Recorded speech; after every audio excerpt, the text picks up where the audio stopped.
Hi hello ನಮಸ್ತೆ. ನಾನು ನಿಮ್ಮ ಅಶ್ವಿನಿ. ನಾನು ಇವತ್ತು ನಿಮ್ಗೊಂದು ಹೊಸ ರೆಸಿಪಿ ತೊಗೊಂಬಂದಿದ್ದೀನಿ, ಪಾನಿಪುರಿ ಮನೇಲಿ ಹೇಗೆ ಮಾಡ್ಕೊಳ್ಳೋದಂತ. ಅದಕ್ಕೆ ಮೊದಲು ಪಾನಿ ಮಾಡ್ಕೊಳ್ಳೋದು ಹೇಗೆ ಅಂತ ನೋಡ್ಕೊಳ್ಳೋಣ. ಪಾನಿಗೆ ಬೇಕಾಗಿರೋ ವಸ್ತುಗಳನ್ನ ರುಬ್ಬಿಟ್ಕೊಳ್ಳೋಣ. ಫಸ್ಟು 5ರಿಂದ 10 ಬೆಳ್ಳುಳ್ಳಿ ಹಾಕೋಬೇಕು, ಒಂದು 10 ಮೆಣಸು, ಹಾಗೆ ಖಾರಕ್ಕೆ ತಕ್ಕಷ್ಟು ಮೆಣಸಿನ್ಕಾಯಿ. ನಾನಿಲ್ಲ 5 ಮೆಣಸಿನ್ಕಾಯಿ ತೊಗೊಂಡಿದ್ದೀನಿ.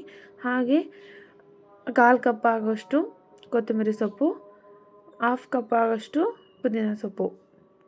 ಒಂದು ಗ್ಲಾಸ್ ನೀರು ಹಾಕ್ಕೊಂಡು ಚೆನ್ನಾಗಿ ನುಣ್ಣಗೆ ರುಬ್ಬಿಟ್ಕೋಬೇಕು. ಇಷ್ಟು ಮಸಾಲೆಯಿಂದ ಮನೇಲಿ 6ರಿಂದ 7 ಜನಕ್ಕೆ ಪಾನಿ ಆಗೋಷ್ಟು ಸಾಕಾಗುತ್ತೆ ಮಸಾಲೆ. ಇವಾಗ ನೋಡಿ ಎಲ್ಲ ರೆಡಿ ಮಾಡಿ ಇಟ್ಕೊಂಡಿದ್ದೀನಿ. ನಾನು 3 ಆಲೂಗೆಡ್ಡೆನ ಬೇಯಿಸಿ ಚೆನ್ನಾಗಿ ಸ್ಮ್ಯಾಶ್ ಮಾಡಿ ಇಟ್ಕೊಂಡಿದ್ದೀನಿ.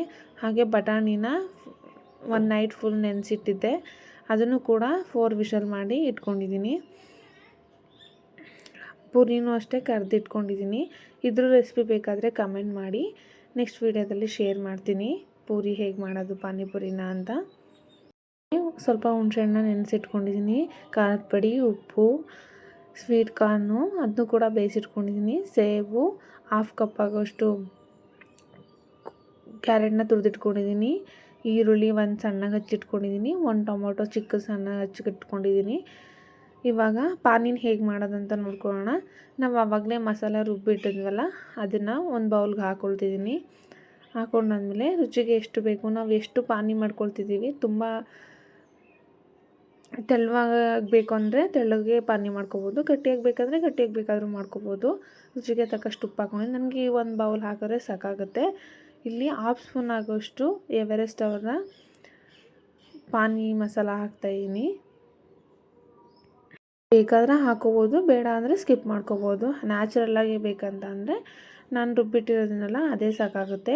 ಹಾಗೆ ಹುಣಸೆಹಣ್ಣು ನೆನೆಸಿಟ್ಟಿದ್ನಲ್ಲ, ಅದನ್ನು ಒಂದು 1/4 ಕಪ್ ಆಗೋಷ್ಟು ಹಾಕ್ಕೊಂಡಿದ್ದೀನಿ.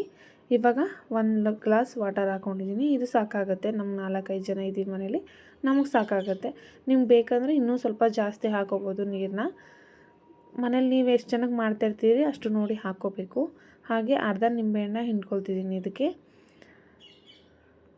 ಬೇಕನ್ಸಲ್ಲ, ಪಟಾಫಟ್ ಅಂತ ಮಾಡ್ಕೋಬೋದು ಪಾನಿಪುರಿನ ಮನೇಲೆ. ತುಂಬ ಈಸಿಯಾಗಿರುತ್ತೆ, ತುಂಬ ಹೆಲ್ತಿಯಾಗೂ ಇರುತ್ತೆ. ಔಟ್ಸೈಡ್ ತಿಂದರೆ ಆರೋಗ್ಯ ಹಾಳಾಗುತ್ತಲ್ವ, ಅದಕ್ಕೆ ಸ್ವಲ್ಪ ಈರುಳ್ಳಿ ಹಾಕ್ಕೊಂಡಿದ್ದೀನಿ. ಚೆನ್ನಾಗಿ ಮಿಕ್ಸ್ ಮಾಡ್ತಿದ್ದೀನಿ, ಉಪ್ಪೆಲ್ಲ ಕರಗೋ ಥರ. ನೋಡಿ ಈ ಥರ ಮಿಕ್ಸ್ ಮಾಡಬೇಕು. ನಂದು ತಿಕ್ಕಾಗಿದೆ, ಹೇಳಿದ್ನಲ್ಲ 6ರಿಂದ 7 ಜನ ತಿನ್ಬೋದು ಅಂತ. ಅಲ್ಲೇ ತೋರಿಸಿದೆ, ನಾವು 4 ಜನ ಇದ್ದೀವಿ, ಅದಕ್ಕೆ ಅಷ್ಟು ಹಾಕಿದ್ದೀನಿ. ಲಾಸ್ಟಲ್ಲಿ ಒಂದು 1/4 ಕಪ್ ಆಗೋಷ್ಟು ಬೂಂದಿ ಮತ್ತು ಸೇವನ್ನ ಹಾಕ್ಕೊಳ್ತಾಯಿದ್ದೀನಿ. ಒಳ್ಳೆ ಟೇಸ್ಟ್ ಕೊಡುತ್ತೆ ಇದು.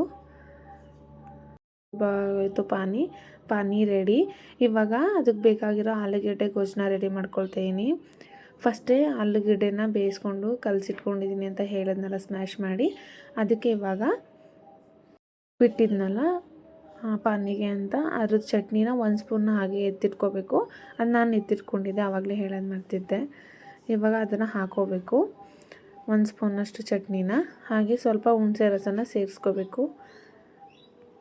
ಅಷ್ಟು ಈ ಗೊಜ್ಜಿಗೆ ಎಷ್ಟು ಬೇಕೋ ಅಷ್ಟು 1/2 ಸ್ಪೂನ್ ಬೇಕಾಗುತ್ತೆ, ಅದಕ್ಕೆ ಹಾಕ್ಕೊಂಡಿದ್ದೀನಿ. ನೀವು ಅಷ್ಟೇ ಹಾಕೋಬೋದು. ಇದೇ ಕನ್ಸಿಸ್ಟೆಂಟ್ ಮಾಡಿದ್ರೆ ಸಾಕು. 1/2 ಸ್ಪೂನಷ್ಟು ಖಾರದ ಪುಡಿ ಹಾಕ್ಕೊಂಡಿದ್ದೀನಿ. ಹಾಗೆ ಚಾಟ್ ಮಸಾಲ ಹಾಕ್ಕೊಳ್ತಿದ್ದೀನಿ. ಆಪ್ಷನಲ್ಲಿ ಇದು, ನೀವು ಯಾವ ಚಾಟ್ ಮಸಾಲ ಬೇಕಾದರೂ ಹಾಕೋಬೋದು, ಟೇಸ್ಟ್ ಚೆನ್ನಾಗಿರುತ್ತೆ. ನನ್ನ ಹತ್ರ ಇದೇ ಚಾಟ್ ಮಸಾಲ ಇರೋದು, ಇದನ್ನೇ ಹಾಕಿದ್ದೀನಿ. ಇದು 1/2 ಸ್ಪೂನಷ್ಟು ಚಾಟ್ ಮಸಾಲ ಸಾಕಾಗುತ್ತೆ.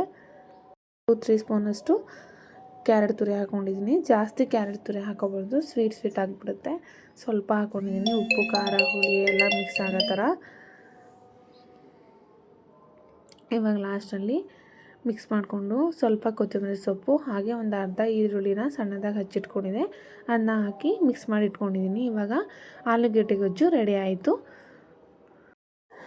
ಇದಾದಮೇಲೆ ಪೂರಿ ಸ್ಟಫಿಂಗ್ ಹೇಗೆ ಮಾಡೋದು ಅಂತ ತೋರಿಸ್ಕೊಡ್ತೀನಿ. ಇವಾಗ ನಾನು ಅಷ್ಟೇ ಪೂರಿನ ಹೋಲ್ ಮಾಡಿ ಇಟ್ಕೊಂಡಿದ್ದೀನಿ. ನೋಡಿ, ಹೀಗೆ ಎಲ್ಲ ರೆಡಿ ಮಾಡಿ ಇಟ್ಕೊಂಡಿದ್ದೀನಿ.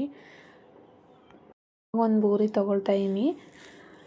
ಎಲ್ಲ ಫಸ್ಟಿಗೆ ರೆಡಿ ಮಾಡಿಟ್ಕೊಂಡ್ರೆ ಹಾಕ್ಕೊಂಡು ತಿಂತೇನೆ, ಅದ್ರ ಮಜನೇ ಬೇರೆ. ಇದಕ್ಕೆ ಫಸ್ಟು ಒಂದು 1/2 ಸ್ಪೂನ್ ಆಗೋಷ್ಟು ಆಲೂಗೆಡ್ಡೆ ಗೊಜ್ಜನ್ನ ಹಾಕ್ಕೊಳ್ತಿದ್ದೀನಿ. ನಿಮ್ಗೆ ಎಷ್ಟು ಬೇಕಷ್ಟು ಹಾಕೋಬೋದು, ಇಷ್ಟು ಹಾಕಿದ್ರೆ ಚೆನ್ನಾಗಿರುತ್ತೆ ಟೇಸ್ಟು. ಹಾಗೆ 1 ಸ್ಪೂನ್ ಆಗೋಷ್ಟು ಬೇಯಿಸಿಟ್ಟಿರೋಂಥ ಬಟಾಣಿ ಹಾಕ್ಕೊಳ್ತಾಯಿದ್ದೀನಿ. ಅದಕ್ಕೆ ಆನಿಯನ್ ಹಾಕ್ಕೊತಿದ್ದೀನಿ. ಆನಿಯನ್ನೇ ಅಲ್ವಾ ಸ್ವಲ್ಪ ಸ್ಪೈಸಿ ರಿಚ್ ಕೊಡೋದು ಪಾನಿಪುರಿಗೆ. ಆನಿಯನ್ ಹಾಕ್ಕೊಳ್ತಿದ್ದೀನಿ.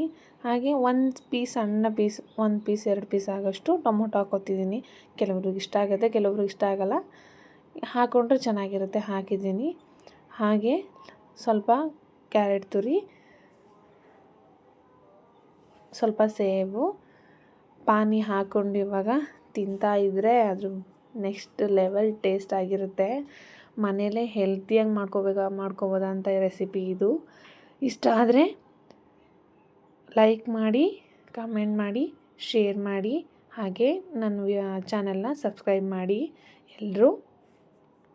ಸರಿ, ಪಾನಿಪುರಿನ ನಿಮ್ಮ ಮನೇಲಿ ಮಾಡಿಕೊಡಿ, ಎಲ್ಲರೂ ಫಿದಾ ಆಗೋಗ್ತಾರೆ ಪಾನಿಪುರಿಗೆ.